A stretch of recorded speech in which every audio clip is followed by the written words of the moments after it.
अहिल्यानगरमधील शनिशिंगणापूर देवस्थान येथील कर्मचाऱ्यांनी विविध प्रलंबित मागण्यांसाठी बेमुदत साखळी उपोषण सुरू केलं आहे।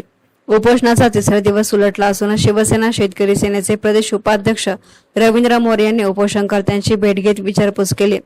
संबंधित अधिकाऱ्यांशी भ्रमणध्वनीवरून संपर्क साधत आंदोलनाची दखल अन्यथा गेट बंद करू असा इशारा दिला आहे।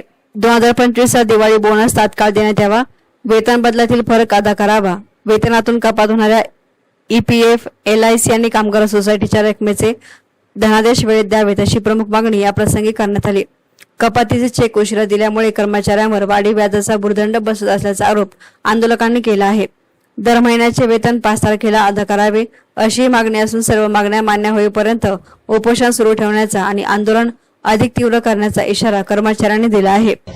शनिशिंगणापूर देवस्थान कामगार युनियन गेली 6 महिन्यापासून त्यांच्या काही मागण्या घेऊन निवेदन देत आहे आणि गेली 3 दिवसापासून ते त्या मागण्यावर आंदोलन करत आहे। त्यांच्या मागण्या सुद्धा एकदम रास्त आहे, हे प्रशासनातल्या अधिकाऱ्यांना सुद्धा मान्य आहे, पण ते कुठेही या मागण्याची दखल घेताना काही दिसत नाही। म्हणून आज हे कामगार सर्व आज उपोषणाला बसलेले। आज तिसरा दिवस आहे। आज त्यांची तब्येत अत्यंत खालावलेली आहे। कामकाज सुद्धा चालू आहे देवस्थानचे, तिथं सगळे ड्युटी करून राहिले, पण यांच्या मागण्या येत्या 2 दिवसात जर मान्य नाही झाल्या तर शेतकरी सेनेतर्फे आणि या कामगारातर्फे एक मोठा आंदोलनाचा लढा असा उभा केला जाईल। या ठिकाणी आम्ही वेळ पडली तर हे सगळं काम बंद आंदोलन सुरू करू, वेळ पडली तर आम्ही गेट बंद आंदोलन करू।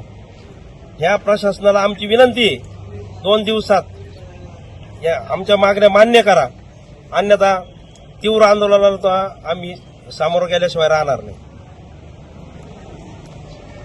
मीडियासाठी प्रतिनिधी गोविंद फुनगे, शनिशिंगणापूर।